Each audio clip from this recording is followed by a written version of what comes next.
Selamat pagi teman-teman semua, sahabat-sahabat Ikat Paudi dimanapun berada. Pada hari ini saya Yesi Gusman hadir kembali dalam acara Ngopi, Ngobrol Pintar. Ini kita punya mug lucu sekali ya.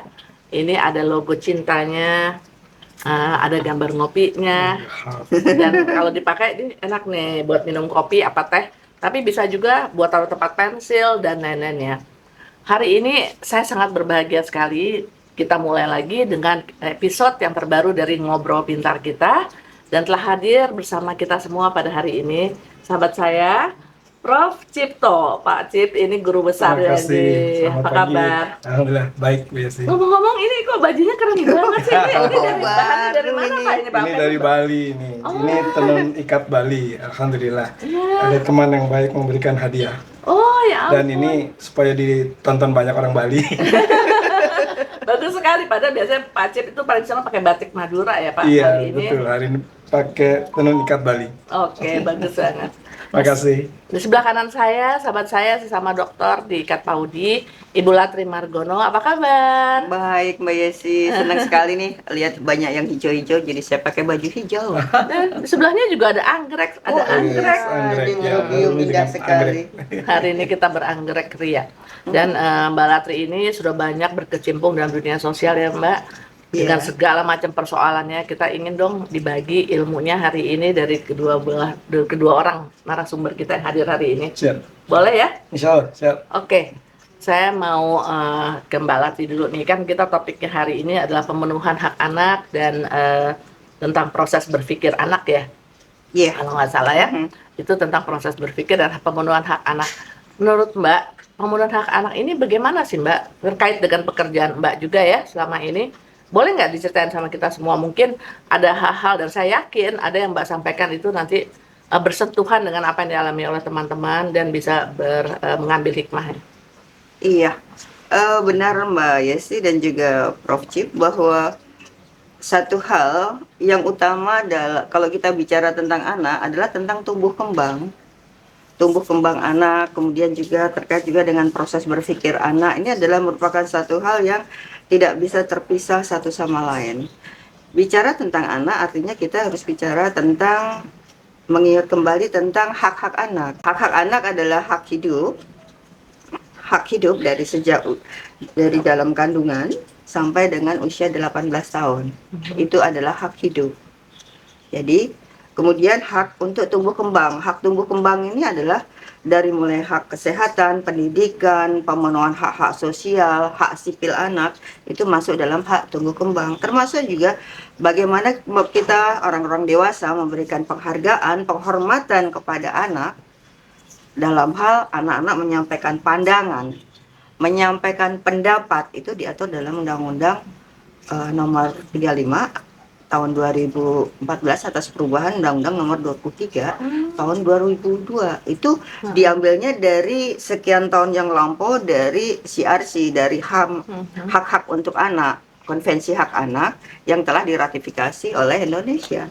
Jadi betul-betul dijaga, dilindungi hak-hak anak untuk dapat menyampaikan pandangan, pendapat, termasuk juga kita menghargai pola berpikir anak. Wah, teman-teman lihat ya dari paparannya yang disampaikan oleh penjelasan oleh Ibu Latri, Mbak Latri, saya biasanya manggil Mbak Latri.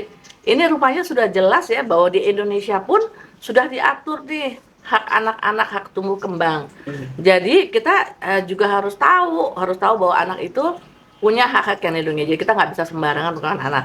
Itu bahkan kalau di luar negeri ya pasti tahu juga, pernah di Amerika ya, bahwa kalau di luar negeri itu mencubit anak, memukul anak tuh nggak boleh. Anaknya sudah diajarkan di sekolahnya, dia bisa lapor 911 atau polisi. Iya. Karena anak pun sudah mendapat pengetahuan bahwa dia tidak boleh di abuse atau diperlakukan apa ya namanya, di abuse, kekerasan itu tidak boleh oleh orang tua maupun guru ataupun siapa saja. Jadi di Indonesia itu pun juga sudah diratifikasi ya. Iya, hak yang ketiga itu adalah hak anak untuk memperoleh perlindungan. Perlindungan dari tindak pidana kekerasan seksual, kemudian kekerasan fisik, mental, kemudian juga seksual, kemudian sosial, itu semuanya dilindungi. Termasuk juga dilindungi dari tindak pidana yang lain ataupun juga dari tindak pidana serta diskriminasi itu dilindungi. Kemudian hak yang terakhir adalah hak untuk berpartisipasi atas masa depan. Jadi kita bicara hari ini adalah terkait dengan pola berpikir anak ini, jadi kaitannya dengan tumbuh kembang dan partisipasi atas masa Itu depan. partisipasi atas masa depan termasuk ini enggak ya? Kan dia anak ya, tapi maksudnya ketika dia kepingin jadi seorang entrepreneur, sedangkan Iya. orang tuanya ingin dia jadi dokter, itu Iya. termasuk nggak tuh? Iya, masuk situ. Jadi pada saat anak ingin menentukan masa depan ataupun akan melangkah pada sesuatu, ya harus dengan orang tua berbicara. Orang tua juga bicara pada anak. Jadi orang tua tidak bisa memaksakan kehendak pada anak. Jadi prinsip yang utama dari pemenuhan hak-hak anak ini adalah kepentingan yang terbaik bagi anak. Jadi Oke. bukan dari kacamata orang tua, tapi dari kacamata Iya, anak. anak ya. Iya. Sebelum kita beralih ke Prof. Sip, kita ingin dengerin juga nih. Saya mau mau menyampaikan juga ya. Pantesan mungkin ini sisa-sisa kolonialisme. Ingat nggak waktu dulu kita masih kecil mau jadi apa? Dokter, insinyur, Iya, gitu iya, kan? iya, iya. Akibatnya apa? Kita sampai overload. Kalau dokter sih masih dibutuhkan, tapi Iya. insinyur itu lumayan banyak jumlahnya ya. Nah, padahal sekarang ini kita tahu begitu banyak lapangan kerja yang bisa tersedia, begitu banyak pilihan. Iya. Terkait juga dengan kecerdasan jamak karena orang banyak kemampuan-kemampuan. Sekarang bagaimana Pak Profesor dengan Baik, obrolan kita pagi ini? Terima kasih Bunda Yosi, terima kasih Bu Latri. Assalamualaikum para pemirsa, kita jumpa lagi dalam acara Ngobrol Pintar. Mudah-mudahan obrolan ini bisa menambah kita menjadi lebih bijak gitu ya. Baik, melihat dua percakapan tadi, tampak jelas bahwa kalau dari sisi akademik, ada David Russell mengatakan bahwa seorang anak itu dia akan tumbuh kembang bergantung kepada stimulasi yang diberikan oleh lingkungan dan dirinya. Tadi, kalau lingkungan menghendaki anak menjadi dokter, maka proses sejak dini itu terus diupayakan, gitu ya, dibiasakan, sehingga anak tidak terpaksa. Kenapa? Karena memang ada 4 komponen dalam diri anak itu. Setelah stimulasi dari luar dan stimulasi dari dalam dirinya sendiri, kan kita tahu begitu anak lahir dia bagaikan kertas kosong ya, kullu maulidin yuladu alal fitrah. Dia fitrah, bersih, suci. Lalu keluarga atau lingkungan dan dirinya sendiri itu dipengaruhi, saling memengaruhi. Nah, dari situlah ada 4 komponen di dalam diri anak. Ada yang namanya persepsi, ada yang namanya image, ada yang namanya memori, ada yang namanya konsep.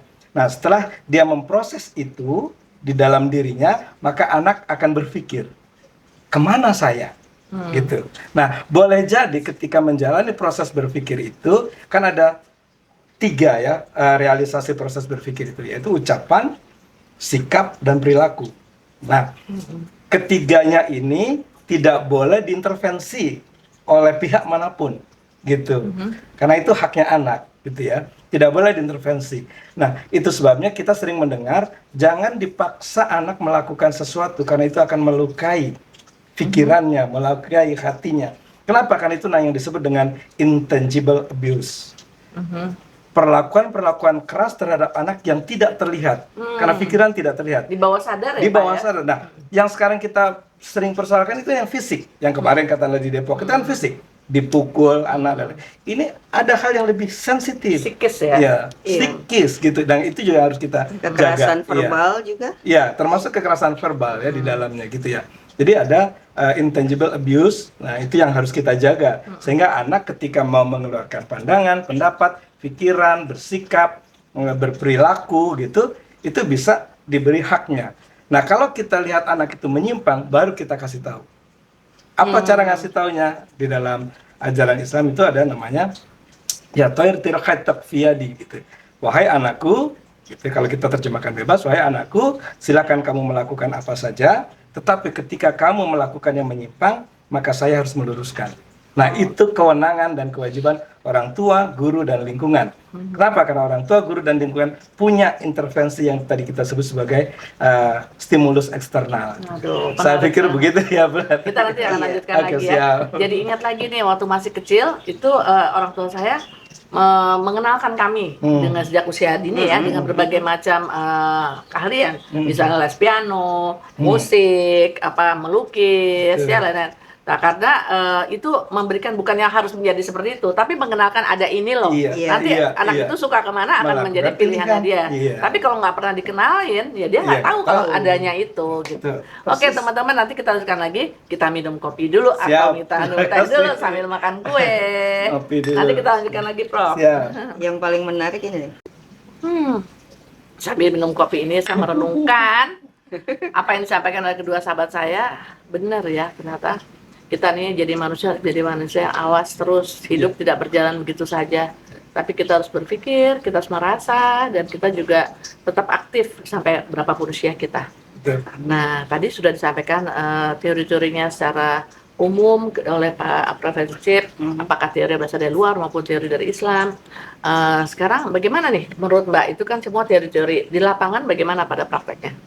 Iya, benar tadi disampaikan oleh Prof. Cip tentang bagaimana upaya pemenuhan hak-hak anak dari kacamata secara teoretis tentunya. Hal ini terkait dengan bagaimana kita menumbuh kembangkan anak secara faktual, utamanya di dalam keluarga. Karena yang terbaik, sebaik-baiknya anak adalah tumbuh kembang bersama keluarga. Ya. Jadi kadang-kadang orang tua kalau kewalahan ataupun siapapun masyarakat cepat sekali memberikan stigma ataupun langsung menyampaikan labeling, kemudian menyampaikan juga stigma, labeling, kemudian apa semacam diskriminasi, alienasi, atau sugesti, atau kadang-kadang bahkan udah masukin ke sel aja atau masukin ke panti saja, karena bagaimanapun kembali yang terbaik adalah di dalam lingkungan keluarga. Ya, itu yang di lapangan yang paling sering terjadi adalah itu. Sementara kan ada hak-hak anak di dalamnya, termasuk kalau anak berhadapan dengan hukum kan tetap harus dihormati, dihargai haknya sebagai anak. Jadi kalau saya kebetulan pernah berkunjung ke tempat kerjanya Mbak Latri, saya melihat anak-anak yang yang sedang harus mengalami proses hukum karena kesalahannya, Berhadapan dengan hukum, ya. Lalu ada juga anak-anak yang berkebutuhan khusus. Bagaimana Mbak, menurut Mbak mencikapi ini dengan sebagai bagian daripada pendidikan inklusif? Iya. Terima kasih Mbak Yesi sudah berkunjung ke Taman Baca Inklusi di STPL Bekasi. Nah, tinggal Prof. Cip aja nanti saya tunggu kunjungan. Kemarin Mbak Rika dan kawan-kawan. Jangan lupa kasih kepala ikan ya. Itu iya, kepala ikan kakap. Oh, oke. Siap. Ya, tumbuh kembang anak. Masing-masing anak adalah unik ya, nggak bisa yang kita yakini itu adalah unik, berbeda satu sama lain. Apalagi dengan latar ragam disabilitas, apakah fisik, mental, intelektual, dan juga sensori netral, dan juga sensori rungu. Pastinya akan berbeda-beda bagaimana kita menanganinya. Saya ingat satu tulisan yang indah dari Khalil Gibran. Dia mengatakan bahwa anakmu adalah bukan anakmu. Ia adalah anak sang hidup yang rindu pada dirinya sendiri. Padanya adalah masa depan yang tidak mungkin kamu dapat menjangkaunya meski dalam impian. Itu yang saya coba gunakan dalam menangani anak-anak yang memerlukan perlindungan dan perlindungan khusus. Jadi bukan secara anak pada umumnya. Pastinya mereka unik dan mereka memiliki masa depan. Beberapa anak kemarin yang bermasalah saya coba tanyakan dan juga secara asertif kemudian bicara, mengatakan bahwa saya ingin punya taman baca. Saya kaget juga pengen punya taman baca kan. Tadi Ibu Yesi katakan melanjutkan programnya Bu Yanda Yesi. ingin punya ingin jadi dokter, ingin punya apa, tapi saya kaget. Aku ingin, kata Ridel, aku ingin punya taman baca. Aku mau beli taman baca yang luas, yang banyak banyak mainannya, ayunannya dan sebagainya. Sesuai dengan dari sudut pandang anak gitu ya, Ya. bagaimana taman bacaan impian mereka ya. Ya, ini adalah merupakan satu hal yang patut kita hormati, kita jaga. Jadi pada saat orang-orang cekikikan ya saya kasih tangan gitu untuk cekikikan, karena ini adalah bagaimana kita menghormati suara hati anak. Nah, itu. Jadi kita sebagai orang tua juga introspeksi diri ya. Kami ingin menjadi guru orang tua yang berani untuk introspeksi diri. tidak harus selalu yang benar. Karena kenapa? Justru suara-suara anak ini penting kita perhatikan. Jangan kita matikan, jangan mematahkan semangat mereka. Jangan lagi kalau disuruh gambar pemandangan hanya 2 gunung, warna biru, sawah, matahari terbit. Itu kan sisa kolonial. Iya. Nah, seperti itu. Lalu rasa buah pepaya apa manis? Belum tentu. Belum tentu. Warna daun apa hijau? Di negara 4 musim tidak hijau, ada warna ungu, ada merah dan lain-lain. Nah, sebetulnya apa yang dia katakan itu sesuatu yang baik. Kita harus melatih diri kita sendiri untuk menghargai dan tidak membuat itu seperti lelucon atau joke ya. Iya. Terhadap apa yang disampaikan oleh anak. Karena coba bayangin Pak Acil, kalau negara ini beragam kan kita kan semakin kuat. Masa mau diseragamkan sih pola Iya. pikir, ya kan? Jadi itu yang kita harus sama-sama ingat juga. Menurut Bapak gimana? Iya, itu dia tadi yang seperti yang saya sampaikan, Bunda ya. Eh, anak itu jangan dianggap bahwa anak itu adalah ya kamu masih kecil lah, nggak bisa apa-apa. Itu sebuah pandangan yang salah. Sebuah pandangan yang salah menurut saya. Anak adalah seseorang yang sedang tumbuh dan berkembang sehingga dia membutuhkan stimulan-stimulan positif. Kalau stimulan negatif nggak usah diinginkan juga pasti muncul sendiri. Contoh kasus misalkan anak-anak sekarang dengan bahasa-bahasa gaul yang menurut kita etika bangsa kita tidak sopan, itu muncul sendiri. Saya yakin di rumah tidak diajari. Jadi kalau stimulan-stimulan negatif nggak usah diajari, pasti dia jalan. Iya. Tapi stimulan-stimulan positif itu yang harus kita bangun, kita kembangkan sehingga anak bisa tadi berpikir dengan tepat ke arah mana. Nah, ke arah mana itu ditentukan oleh 2 komposisi tadi. Oh ya. Ya, oleh keluarga dan lingkungan dan oleh keinginan anak itu sendiri. Makanya ada stimulasi eksternal dan ada internal gitu ya. Nah, ketika anak sudah mulai memilih gitu, kalau itu salah tidak boleh kita langsung cut. Nggak bisa. Kita harus diskusi. Kenapa? Iya, kenapa? Kenapa dia berpikir Iya. seperti itu? Mungkin ada sesuatu temuan yang kita belum tahu ya. Boleh jadi kan Iya. begitu. Kan anak itu kan punya proses berpikir sendiri yang orang lain tidak tahu. Makanya disebut individu. Dan Disebut- zaman terus berubah. Iya. Mungkin ada informasi baru di televisi atau Persis, dari lingkungannya yang dan kita nggak sebagainya tahu. kan gitu. Makanya disebut individu. Individu itu dari bahasa Latin, in artinya tidak, divide itu artinya pecah. Oh. Nah, jadi individu itu tidak bisa dipecahkan, maka tidak dipisahkan dari orang, jiwanya dan pikirannya. Makanya anak itu adalah individu yang sifatnya unik. Bisa jadi yang dimaksud unik adalah berbeda jadi dengan orang tuanya, berbeda dengan kakak adiknya, berbeda dengan keluarganya dan lain sebagainya. Maka dia disebut unik. Nah, keunikan inilah yang harus tadi Bu Latri bilang dihargai. Itulah hak tumbuh kembang anak. Sehingga dia mau tumbuh dan berkembang menjadi apa?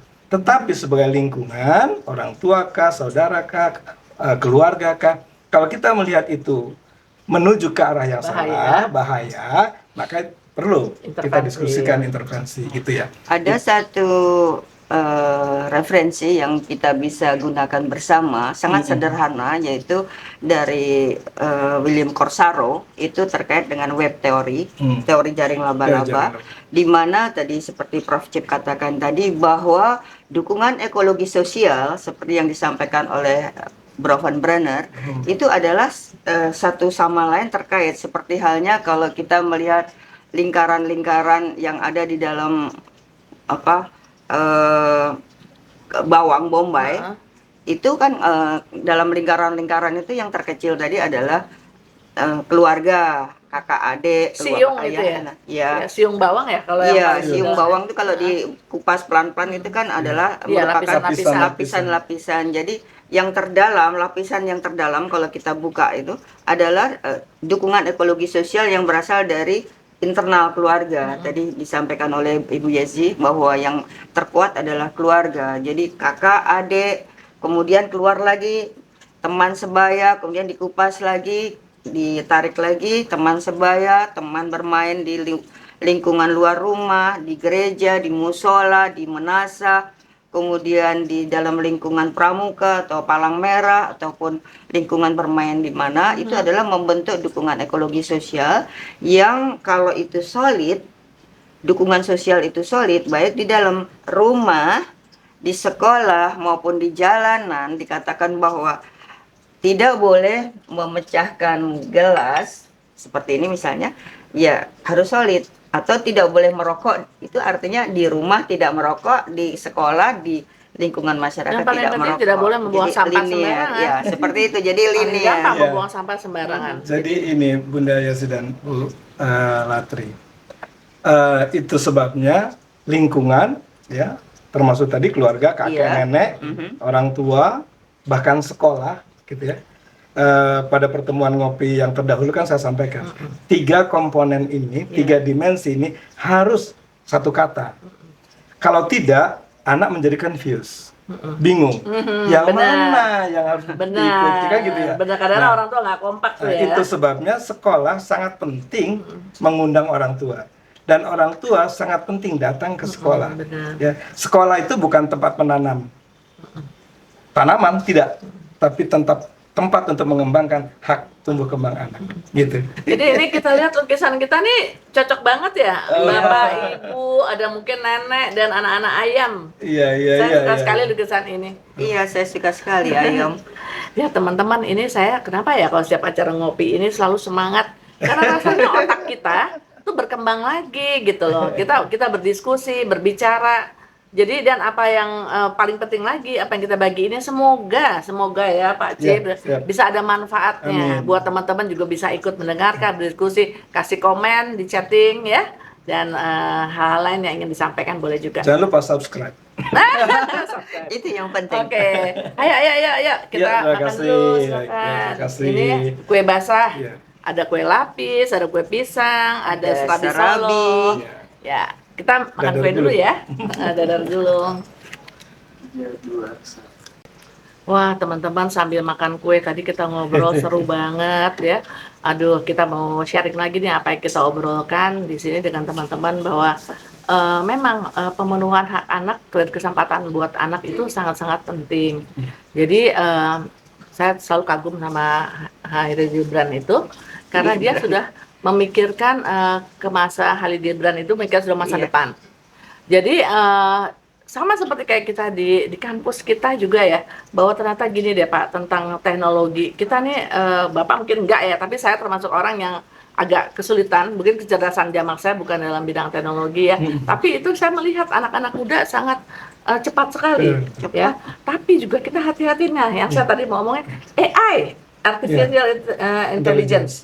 Itu Artificial Intelligence itu sangat-sangat bisa menghancurkan kalau kita tidak siaga dari sekarang. Iya. Ya, karena anak saya kebetulan ya itu kan belajar komik di Jepang. Itu dia bilang dia sudah bertahun-tahun membuat create cerita dengan komik dengan munculnya AI itu dengan tek mau apa udah jadi komik. Padahal Iya. ada orang memerlukan pemikiran. Betul. Sekarang kalau di dalam dunia film itu bikin skenario film kan lu berpikir nginep di puncak berapa hari untuk jadi satu skenario. Cari Sekarang inspirasi. Ya. mau cerita apa tinggal tek keluar cuma namanya aja dipakai. Nah itu gimana juga nih kita harus berjaga-jaga nih membuat garda supaya terlindungi Iya, pemenuhan hak iya. anak juga.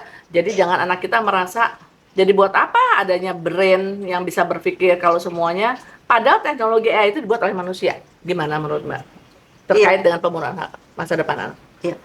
Terima kasih Mbak Yesi. Saya jadi teringat pagi tadi Pak Wahyu mengirim pada saya tulisan dari salah satu pakar untuk SDM di Indonesia menyampaikan bahwa AI memang sangat luar biasa masuk ke generasi Z untuk saat sekarang ini. Tapi tetap saja bahwa kekuatan brand kita harus tetap dimaksimalkan dan juga karena itu terkait dengan kreativitas, terkait juga dengan bagaimana pengembangan ketangguhan seseorang untuk dapat bertahan dan juga dapat berkarya. Jadi tetap saja brand satu hal yang utama yang tetap harus diutamakan. Jadi tidak lagi menggunakan AI yang sifatnya sangat instan tersebut. Jadi terkait dengan anak pengembangan untuk anak usia dini ya itu juga termasuk yang harus diwaspadai.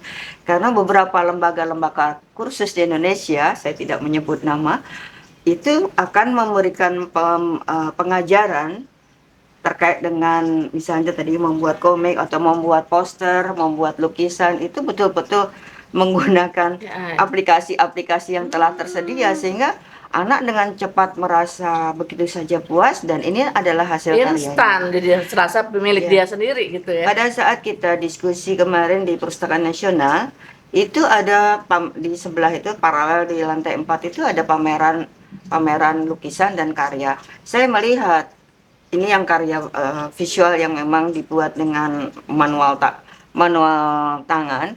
Ada sebagian yang dibuat dengan infografis yang menggunakan teknologi AI. Saya tanya, ini usianya berapa? Kenapa, Bu? Ya, saya sampaikan kalau bisa di awal anak-anak belajar melukis atau belajar mulai mengenal grafis, artinya adalah ya gunakan brainnya lebih dulu, gunakan tangannya lebih dulu. Jadi tidak lagi menggunakan keyboard lebih dulu, karena bagaimanapun akan berpengaruh kepada kemampuan motorik halus anak ataupun apa istilahnya, nanti Prof yang lebih paham. Beberapa waktu yang lalu saya tuh menerima 2 klien anak yang sampai usia 9 tahun dan juga 12 tahun itu tidak mau menggunakan pensil atau bolpen. Jadi Ya tidak mau menulis di kelas itu, tidak mau, menolak karena sudah ngetik terbiasa ya? mengetik. Jadi ini adalah salah satu side effect-nya, Iya. yang paling dasar aja. Sebelum ke Prof Chip ya, gimana kok next time kita bikin ini yuk, topik kita tuh tentang AI, bagaimana menjaga anak-anak kita, bukannya menjaga ya, untuk mempersiapkan mereka untuk menghadapi adanya AI ini. Seperti itu, jangan sampai dong semua anak mau pakai AI, jadi dia tidak lagi memikirkan itu. Sudah terjadi di Amerika di tahun 2023, kemarin 4 bulan kita kena dengan SAG-AFTRA. Itu adalah para pekerja film yang demonstrasi karena merasa dirinya itu dirugikan. Tidak lagi diperlukan, hanya namanya dipakai sebagai persyaratan, tetapi karya-karya skenario dengan skrip. Bahkan untuk yang misalnya pakai syuting ribuan orang mungkin hanya perlu 50 saja, yang deket-deket, yang lainnya semua buatan. Atau kapan-kapan peran dukung cuma dipinjam hidungnya saja, matanya saja, orang lewat gitu ya. Tidak lagi diperlukan pemain. Nah, kita nggak mau itu terjadi di Indonesia. Tapi untung kita punya Pancasila. Pancasila kita itu menjaga keimanan kita. Menurut Prof, gimana nih Prof? Ya, terima kasih Bunda dan Bu Latri. Kemajuan teknologi adalah sebuah keniscayaan yang tidak bisa kita elakkan ya. Ya.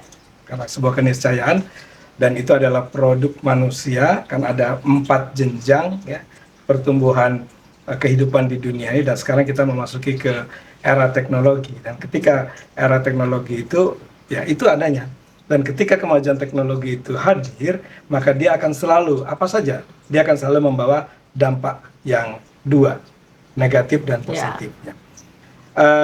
Dampak negatif tadi sudah disampaikan oleh Bu Latri. Dampak positifnya AI misalkan, sekarang dengan begitu mudah kita mau membuat, saya misalkan menggunakan ChatGPT atau menggunakan Gemini gitu ya, saya dikasih mata kuliah baru, saya awam nih mata kuliah ini, lalu saya bilang, hai, tolong dong saya dibuatkan RPS dengan berbasis OB, kurikulum OB, serut keluar semua, gitu ya. Memang itu membodohkan kita, tapi mempercepat pekerjaan. Nah, saya setuju tadi dengan Bunda, dengan Bu Latri, saya setuju sekali. Sebagai media, kita harus mengikuti perkembangan itu. Tetapi sebagai pengembangan intelektual, maka kita harus tetap mengembangkan, gitu ya. Oleh karena sebagai itu, manusia, ya, oleh karena itu, karena kita berbicara tentang hak tumbuh kembang anak, gitu ya, hak pemenuhan tumbuh kembang anak, maka kewajiban kita memberikan kebutuhan anak terhadap pertumbuhan AI. Nggak mungkin kita abaikan itu. Iya, nggak mungkin. Tapi sekali lagi tadi teorinya dari ajaran Islam itu ya tairtir khatab piyadi. Anakku belajarlah AI, silakan. Tetapi ketika AI itu menghentikan proses berpikir kamu, maka itu harus dihentikan. Iya. Benar. Gitu. Jadi sehingga otak tumbuh dan berkembang. Sisi lain, teori lain kan, begitu setiap generasi baru lahir, dia akan ditambah oleh Tuhan kira-kira 150.000 dendrit. Satu dendrit itu atau sel katakanlah gitu, satu dendrit itu akan melahirkan satu konsep kehidupan baru. Jadi jangan kaget kalau anak kita lebih cerdas dari kita. Oh, iya. Karena jumlah dendrit di kepala kita itu lebih sedikit dibanding dengan dendrit anak kita.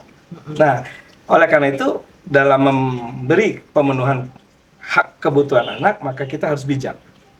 Karena tadi Khalil Gibran mengatakan anakmu bukan dirimu. Kalau saya menambahkan di syairnya, di puisinya Khalil Gibran, Anakmu bukanlah dirimu, anakmu bagaikan anak panah yang lepas dari melesat busurnya. laksana kilat. Ya, lepas dari busurnya. Engkau hanya bisa mengarahkan tanpa bisa menentukan. Itulah orang tua. Nak, kamu mau jadi apa? Jadi dokter, oke. Nak, kamu mau jadi apa? Jadi guru. Oke, kamu jadi guru. Caranya begini. Tapi begitu menjelang dia lulus dari LPTK, atau bahkan ketika lulus dari LPTK, ternyata dia kerja di bank. Bukan jadi guru. Banyak. Banyak kan gitu ya, itu Sarjana hukum fakta. akhirnya jadi farmasi, kerja Jadi di farmasi. Ada sekarang lulusan institut, universitas yang non LPTK justru banyak menjadi guru. Iya. Ya gitu ya. Jadi pada akhirnya pilihan ditentukan oleh anak. Tetapi menjelang keputusan pemilihan itu, orang tua, keluarga, dan lingkungannya memberikan diskusi pandangan lain. Sehingga keputusan yang diambil oleh anak sebagai haknya itu terpenuhi, tetapi mengambil keputusan tidak salah langkah. Luar biasa. Ya, saya pikir begitu. Iya, jadi ya Pak Prof. Jip Balatri. Jadi Iya. ya gimana kita teknologi adalah sesuatu yang tidak bisa dihindari. Tidak bisa dihindari. Tetapi bagaimana dengan kita mendidik anak kita sejak usia dini untuk mereka bisa menentukan this is good for me, this is not good for me, apa yang baik, apa yang tidak. Sehingga ketika dia merasa itu membodohkan diri, dia harus bisa mempunyai jati diri untuk mengatakan saya tidak bisa menggunakan ini. Jadi ada yang bisa digunakan untuk mempercepat proses kerja, dan tapi ada juga yang ini sudah too much, terlalu berlebihan. Iya. Saya manusia diberikan otak dan saya ingin menggunakan ini. Nah tadi kalau tadi kan Bapak mengatakan kalau kali Gibran Pak bahwa anakmu bukanlah anakmu ya, tapi anak masa depan gitu. Masa depan. Saya lengkapi lagi dengan apa yang kami katakan di Yayasan Bunda Yesi, bahwa anak kita bukan saja anak yang lahir dari kandungan kita, tetapi anak siapapun yang kita temui yang membutuhkan kasih sayang kita sebagai orang tua, mereka lah anak-anak kita juga. Iya. Ya. Oke, sekarang kita mau closing ya. Ayo Mbak, kira-kira sampai apa? Saya cepat banget ya kalau ngomong sama orang-orang pintar udah mau habis. Closing nih apa? Karena ngopi. Ngobrol pintar bersama pintar. Ikat Paudi kan. Iya. Ya, coba apa kira-kira summary-nya? Iya. Summary yang bisa disampaikan adalah bahwa kita sebagai orang tua, sebagai pendidik, sebagai praktisi, betul-betul harus memberikan penghargaan, penghormatan kepada pemenuhan hak-hak anak, khususnya hak untuk anak untuk dapat tumbuh kembang secara maksimal sebagai anak. Anak betul-betul murni anak, bukan miniatur orang dewasa. Oke, terima kasih. Kalau Pak Prof. Jip? Ya, saya mengucapkan selamat kepada kita semua, kepada ayah, ibu, kepada para pendidik, kepada para praktisi, bahwa apa yang Bapak, Ibu, teman-teman, sahabat semua lakukan, saya yakin sesuatu yang terbaik. Akan lebih baik jika kita memberikan kesempatan yang seluas-luasnya demi pemenuhan hak anak di masa yang akan datang. Biarkan anak berpikir ke masa depannya. Kita akan melihat dan mengarahkan jika diperlukan, tetapi bukan mendrive, bukan mendirection, bukan keinginan kita yang harus ditumbuh kembangkan pada diri anak. Sudah dulu waktu Tetapi masih kecil kita kita. dorong ya, anak-anak kita punya kesempatan untuk mengembangkan apa yang dia inginkan. Tapi jangan lupa tetap sebagai orang tua, sebagai guru, sebagai pendidik, sebagai praktisi, kita harus tetap mendampingi anak-anak kita supaya tidak terjerumus ke sesuatu yang tidak kita inginkan. Saya pikir itu. Terima kasih. Mudah-mudahan setiap hari kita bisa menjadi orang tua yang lebih baik, bisa menerima anak kita dengan plus minusnya, karena tidak semua manusia sempurna. Ya. Sempurna milik Allah, manusia yang banyak hilaf. Oke, teman-teman, episode kali ini kita akhiri dengan mengucapkan Alhamdulillah. Alhamdulillahirrahmanirrahim. Dan Jangan lupa untuk subscribe. like, komen, dan subscribe. Dan sampai jumpa di episode-episode berikutnya yang tidak kalah menariknya. Dan kita masih tunggu lagi ilmu yang akan dibagi oleh Prof. Jip maupun Mbak Latri. Baik. Terima kasih. Terima kasih. Salam ngopi, ngobrol pintar. Ngobrol pintar sambil ngopi. Dah. Terima kasih.